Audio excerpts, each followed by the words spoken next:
Mama, good morning.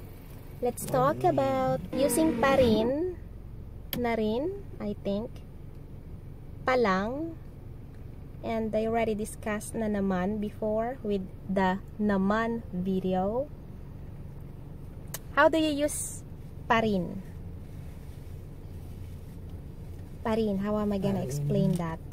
There's no change from then to now. Do you wanna add anything, Mama? Okay, example.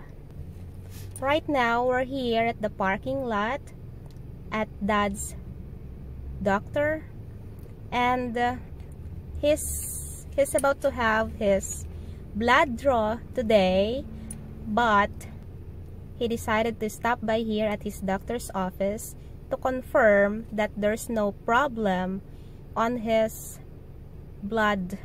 What's that papel? Authorization. On his blood draws authorization paper.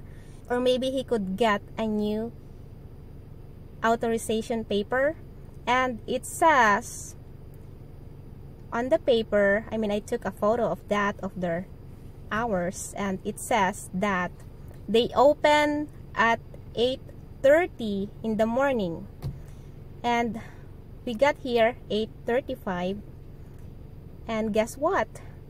They are still closed, and it's almost 9. It says that they open at 8:30 in the morning, but it's almost 9 at sarado pa rin sila, and they are still closed. 15.96 ang presyo last week.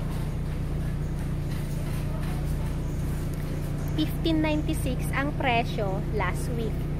15.96 pa rin. 15.96 pa rin. Umaambon pero mainit pa rin. Sinong driver? Ako pa rin. Ako pa rin. May natira pa rin? Kikiam. Another day, let's do more pa rin.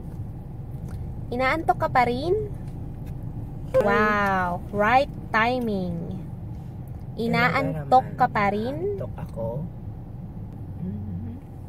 So, time to go home and sleep more? Ako rin. I'm still sleepy.